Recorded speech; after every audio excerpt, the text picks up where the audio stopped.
যখন আকাশ থেকে পড়ে তখন মাটিতে থাকে শুধু ছিন্ন ভিন্ন স্বপ্ন।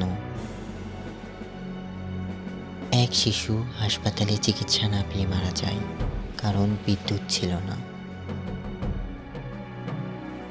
একজন বাবা বলে, আমার ছেলেকে আমি কবর দিলাম, কিন্তু ওর খেলার গাড়িটা এখনো আমার কাছে আছে। এটা কি যুদ্ধ নাকি এক পাক্ষিক নির্মমতা?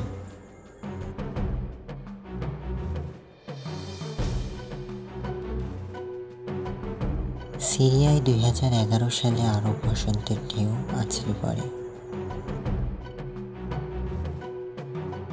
মানুষ শান্তি চেয়েছিল, কিন্তু সরকার দিল গুলি। গৃহযুদ্ধের নামে চলল বিদেশি হস্তক্ষেপ, সন্ত্রাসবাদের উত্থান আর শোষিত মানুষের মৃত্যু। বিশ্ব তাকিয়ে দেখল রাসায়নিক গ্যাসে শিশুরা নিঃশ্বাস বন্ধ করে। এক সিরিয়ান তরুণী বলেন, আমি তখন 10 বছরের। এক রাতে আমার মা, বাবা, ভাই সবাই হারিয়ে গেল। এখন আমি শুধুই স্মৃতি। 1 কোটিরও বেশি মানুষ ঘর ছাড়া, দেশ ছাড়া। কিন্তু কি লাভ এই যুদ্ধে?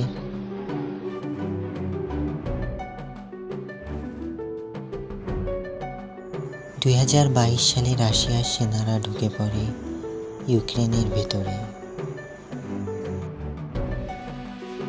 যুদ্ধ শুরু হয় শুধু গুলির মাধ্যমে নয়, বরং সাইবার হামলা, ডিসইনফরমেশন, গ্যাস সরবরাহ কাটা, সব মিলিয়ে আধুনিক একটি যুদ্ধ।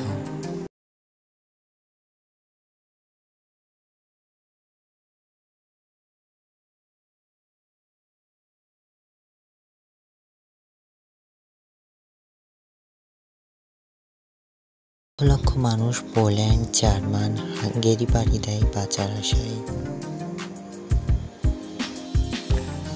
এক ইউক্রেনিয়ান বৃদ্ধা বলেন, আমরা দ্বিতীয় বিশ্বযুদ্ধ দেখেছি, ভাবিনি আবার এমন দিন দেখব। যুদ্ধ এখন আর মাঠে না, যুদ্ধ হচ্ছে জীবনকে থামিয়ে দেওয়ার নামে। জরিপ বলে প্রতি মিনিটে প্রায় $20 লাখ ব্যয় হয় অস্ত্রশিল্পে। যুদ্ধ মানেই অর্থ, যুদ্ধ মানেই রাজনৈতিক প্রভাব। বড় রাষ্ট্ররা নিজেদের প্রভাব বিস্তারে যুদ্ধকে ব্যবহার করে, সরাসরি কিংবা পরোক্ষভাবে। কেউ রাশিয়ার বিরুদ্ধে দাঁড়ায়, কেউ প্যালেস্তাইনের সাহায্য করে, কিন্তু যুদ্ধ চলে সাধারণ মানুষের ওপর।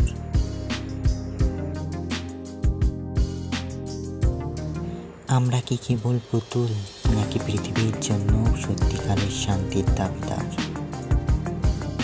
গাজার এক শিশু বলে, আমি বড় হয়ে একজন কবি হতে চাই, যেন যুদ্ধের গল্প লিখতে পারি। সিরিয়ার এক ডাক্তার আহত শিশুদের চিকিৎসা করতে করতে বলেন, আমরা ভাঙব না, আমরা রক্ষা করব।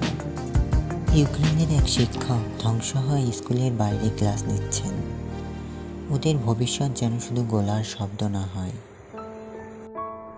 যুদ্ধ শুধু স্বপ্ন নয়, যুদ্ধের মধ্যেও মানুষ ভালোবাসার, সাহস এবং স্বপ্ন নিয়ে বেঁচে থাকে। এটাই মানবতা, যা সবসময় অস্ত্রের চেয়ে শক্তিশালী। একটি যুদ্ধ শুরু হয় গুলি দিয়ে, কিন্তু শেষ হয় কান্নায়। আমাদের কি আর একটা প্রজন্ম হারানোর সময় আছে? আমরা কি পারি না শিশুদের জন্য একটি যুদ্ধহীন পৃথিবী গড়তে? আজ যারা কাঁদছে, কাল তারা নীরবতা হয়ে যাবে, আর নীরবতাই যুদ্ধের সবচেয়ে ভয়ঙ্কর অংশ।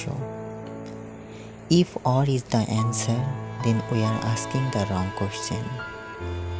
আসুন প্রশ্নটাই বদলায়, শান্তি দিয়ে যুদ্ধের গল্প শেষ করি।